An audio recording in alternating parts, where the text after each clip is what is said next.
Hey everybody, AJ Soccer here, recording a video. Ooh, I'm gonna play a daily event with a crazy modern deck, and I'm hoping to do a series of these. I've been wanting to make this series for quite a while. I've had some issues figuring out where to do it on to English.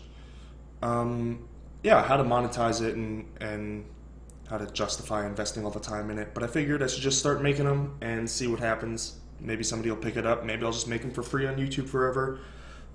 Either way, I really wanted to make this one and quickly. Part of the reason being that this deck is kind of the hot ticket right now. I first saw it when Jerry wrote about it in his Daily Digest column on StarCityGames.com, but shortly thereafter, after I toyed around with it a little and was like, yeah, I'll probably do this deck for my first episode of my modern brew show. It actually got 15th at a Grand Prix Charlotte last weekend, and created some buzz, including some people who make videos tweeting about buying lanterns. So I wanted to make sure that I got this video out there at least somewhat timely, so that it was still, while this deck was sort of the talk of the town, the flavor of the week, if you will.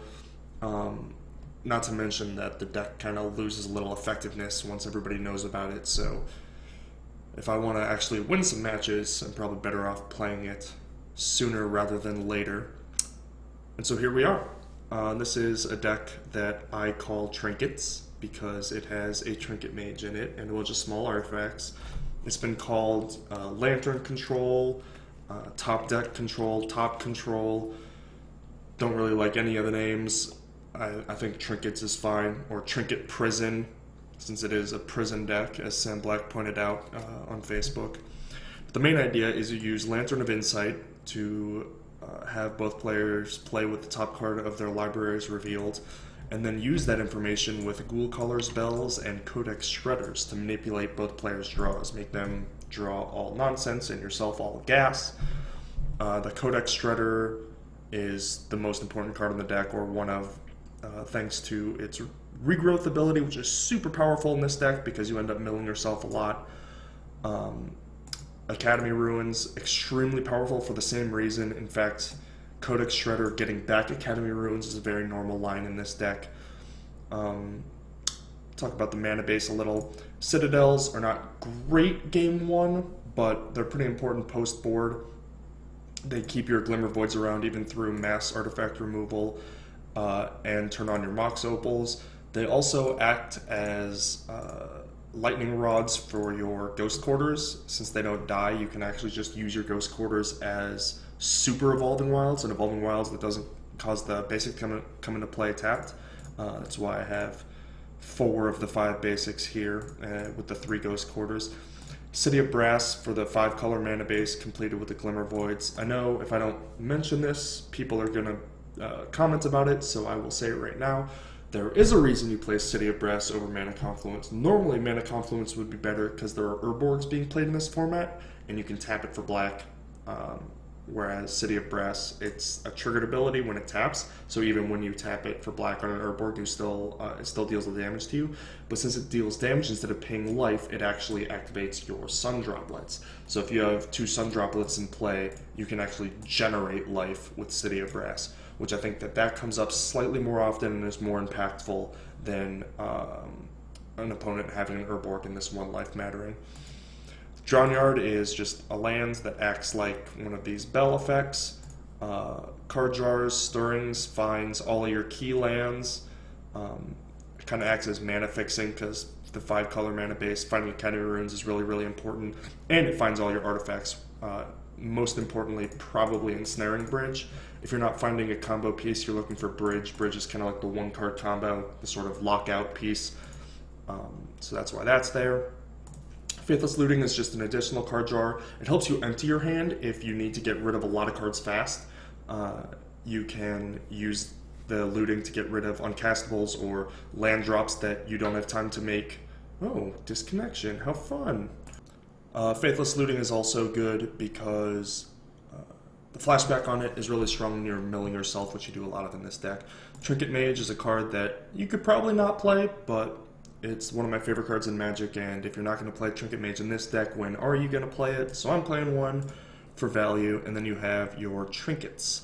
Welding Jar to protect an artifact, usually Ensnaring Bridge. Nihil Spellbomb for graveyards, and also if your win condition is milling them, being able to remove an Emrakul from some people's decks is pretty important. Pyrite Spellbomb, kill stuff, including opponents. 2 Pithing Needle, really strong card, just really good in the deck. And then Sunbeam Spellbomb is kind of my own addition. There's a lot of burn online, and it's good against burn. And there's also a lot of blue-white-red decks that just, they can deal some damage to you early before you get your Bridge Lock online.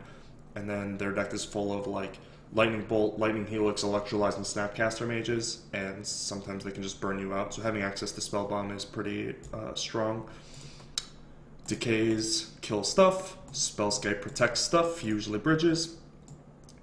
Discard is important to empty their hand so that locking out their top of their deck is actually good, and for protecting bridges because it's the most important card. And then Trading Post is another card that's probably not necessary, but I think is sweet. It's like Ultimate Inevitability, it's like Super Academy Ruins, and is just, I don't know, an awesome card. So that's why I'm playing that. This build is a little different than the GP build, but this is the build that I've toyed around with.